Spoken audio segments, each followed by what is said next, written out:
Hallo ihr Lieben, herzlich willkommen zu einer neuen Folge von Selmas Recipes. Heute zeige ich euch ein Kokosmakronenrezept, das ich von einem befreundeten Konditor bekommen habe. Für die Kokosmakronen trenne ich zunächst 2 mittelgroße Eier. Die Eiweiße gebe ich schon mal in eine große Pfanne, die Eigelbe bewahre ich im Kühlschrank auf und benutze sie später für andere Plätzchen.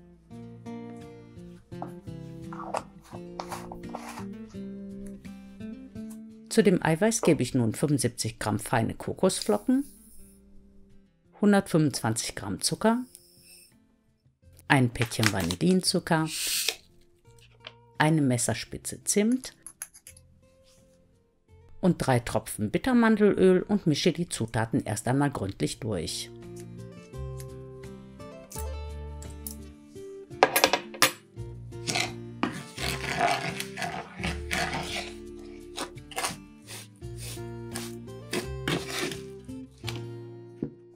Als nächstes erwärme ich die Makronenmasse bei kleiner Flamme unter ständigem Rühren so lange, bis die Masse etwa 70 Grad warm ist bzw. etwas andickt und eine geschmeidige und kleisterartige Konsistenz bekommt.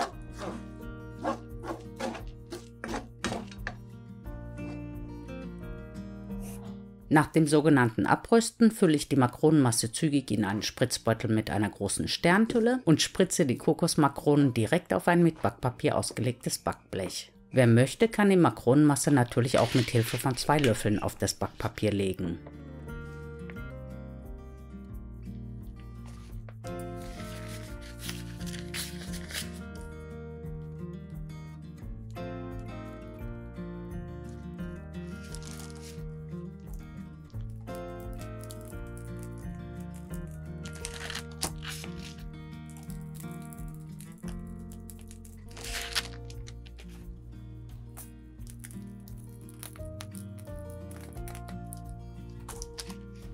Jetzt heize ich den Backofen auf 180 Grad Ober- und Unterhitze vor und backe die Kokosmakronen etwa 10 bis 12 Minuten, bis die Oberfläche leicht gebräunt und karamellisiert ist.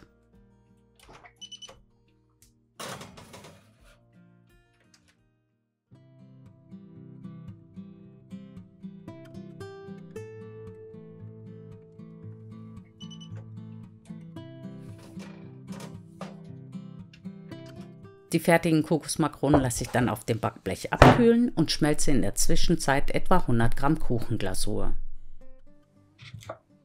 Nachdem die Makronen abgekühlt sind, tauche ich sie mit der Unterseite in die Kuchenglasur und lege sie auf ein Stück Backpapier.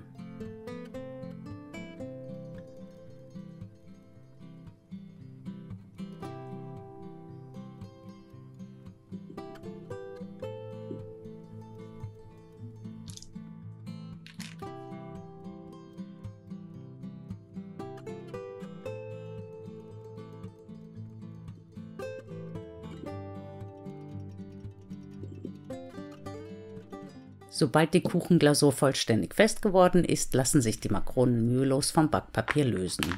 Diese Kokosmakronen sind richtig schön saftig und luftdicht verpackt, einige Wochen haltbar. Probiert es unbedingt mal aus.